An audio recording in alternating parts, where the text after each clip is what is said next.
నిజంగా ఎంతమంది కన్నీటితో ప్రార్థన చేస్తారో నాకు తెలియదు, కానీ కన్నీటి ప్రార్థన చాలా గొప్పదండి. మా తాతయ్య గారు లాజరస్ గారు నాకు చిన్నప్పటి నుంచి తెలుసు. ఆయన పేరు పెట్టారు నాకు, జైశాలి గారి తండ్రి. ఎప్పుడు ఆయన గుడిలో ప్రార్థన ఇచ్చినా అండి, అప్పటి వరకు చక్కగా ప్రార్థన చేసి ఏడ్చుకుని ఒకటే ప్రార్థన చేసేవాడండి ఆయన. నువ్వు నాకు ఒకే ఒక్క కొడుకునిచ్చావయ్యా, ఆ ఒక్క కొడుకును నీకోసం ఉపయోగించుకోయ్యా. ఏడ్చేవాడండి ప్రార్థనలో. నేనే ప్రత్యక్ష సాక్షిని. ఎన్నోసార్లు, ఒకసారి 2 సార్లు కాదు.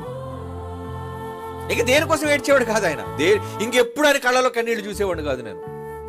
కానీ తన కొడుకు కోసం మాట్లాడేటప్పుడు, దేవుడిని అడిగేటప్పుడు మాత్రం ఏడ్చేవాడండి. ఎస్, వాల్యూ ఉందా? కంటిన్యూటీకి వాల్యూ దేవుడు బుడ్డులో పెట్టాడు. ఓకే నాన్న, ఓకే ఓకే ఓకే రాస్తున్నాను. నువ్వు ఎందుకు ఏడ్చావు నేను నోట్ చేశాను.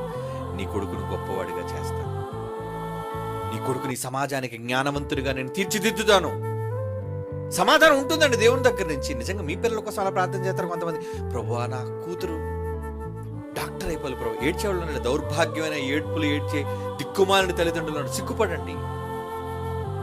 మా అమ్మాయి డాక్టర్ అయిపోవాలి, నా కొడుకు ఇంజనీర్ అయిపోవాలి, ఐఏఎస్ ఆఫీసర్ అయిపోవాలి. ఛే, వాటి కోసం ఎడుతారా? చర్చిలో ప్రార్థనలు చూసి ఏడ్చేవాళ్ళు ఉన్నారు వాళ్ళ పిల్లల కోసం. కానీ నా కొడుకు సేవకుడు అవ్వాలని ఏడ్చేవాళ్ళు ఎవరున్నారు?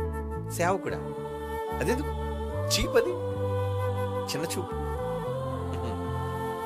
అప్పుడు మీకు అన్నిటికీ వాల్యూ ఉంది చెప్పండి. బకెట్లతో ఏడ్చిన ఆవిడ పట్టించుకోడు, వృధా.